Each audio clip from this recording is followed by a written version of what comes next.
Umaani ngayon ng negatibong reaksyon mula sa mga netizen ang mga agaw pansin na tarpaulin, partikular sa downtown Dagupan City.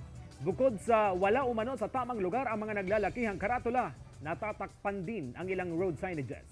Yan ang balitang tinutukan live ni Jasmine Gabriel. Jasmine.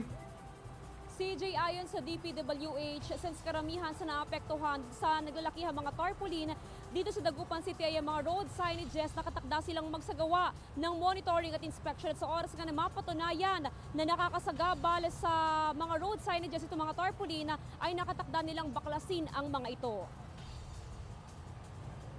Poster capital of the Philippines. Ito ang naging bansag ng isang national election watchdog sa Dagupan City noong 2013 elections dahil sa sandamakmak ng mga poster at tarpaulin ng mga kandidato. Ayon sa COMELEC Dagupan City, tila nauulit na naman ang ganitong sitwasyon sa syudad.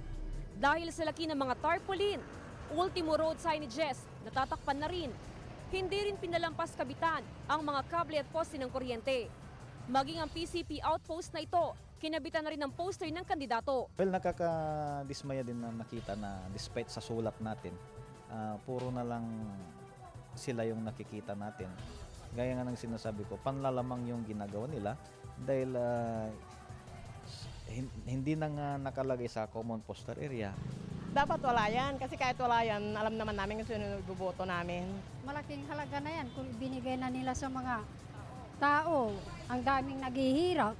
Dapat sumunod sila sa mga regulations ng COMELEC. Bagamat karamihan sa mga tarpaulin na nakakabit sa Central Business District ng syudad ay pawang mga pagbati at mahalagang anunsyo sa publiko, maituturing pa rin daw itong maagang pangangampanya dahil sa mga naglalakihang mukha o larawan ng mga politiko na nakapaloob sa karatula. Ito yung isang i-consider nila.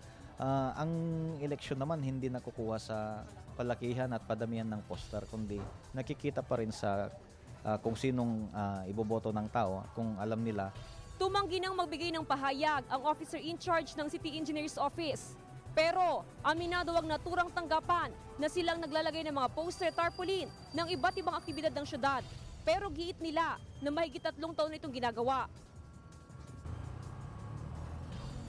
CJ, hindi pa man nagsisimula ang local campaign period, talagang sa ating pag-iikot sa Dagupan City, mapa sa citywide man o mapa sa downtown area man o sa iba't ibang panig ng syudad ay makikita na natin na naglipa na yung mga campaign materials ng mga kandidato para nga sa eleksyon 2016.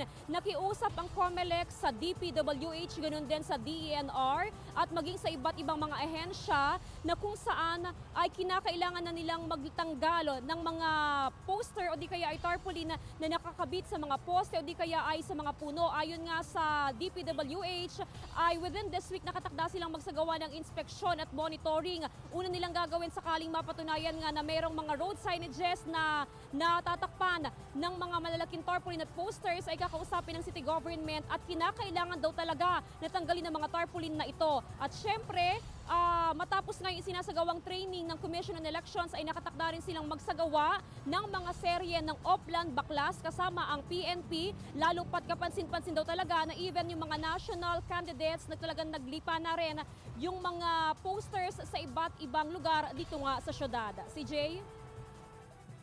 Maraming salamat, Jasmine Gabriel, nag-uulat live mula sa downtown Tarpaulin, Dagupan City.